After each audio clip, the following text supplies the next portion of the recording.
Для меня сейчас проблемой является именно жилье. То есть я сейчас в данный момент живу в социальном доме, у меня все хорошо, но это временно.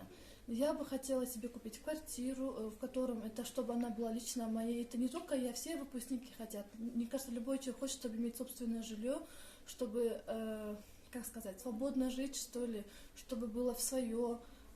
Даже если я устроюсь на работу, начну работать, мне для того, чтобы взять или рассрочку, или в ипотеку квартиру, мне должна быть какой-то определенный стаж работы, и после этого только они могут мне предоставить именно в рассрочке ипотеку, и зарплата должна быть соответствующая к этому, опыт работы. А вот для молодого выпускника это такого нет. То есть мы студенты, например, как бы у нас такой официальной работы нету.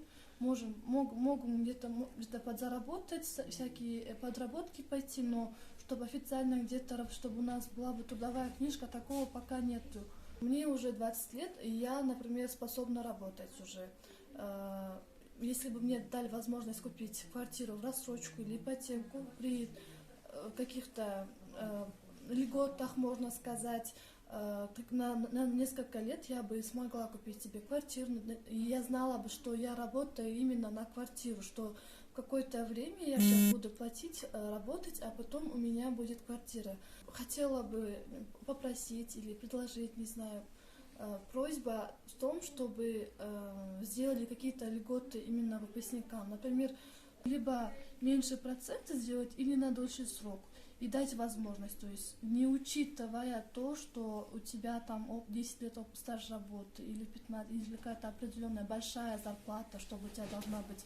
Было бы классно, если бы сделали на такой, сейчас у нас зарплата 12-15 тысяч, такая средняя зарплата, ну хотя бы если в месяц платили по 10 даже тысяч, мне кажется, каждый человек мог бы как бы собрать эти суммы каждый месяц дать и на большой срок.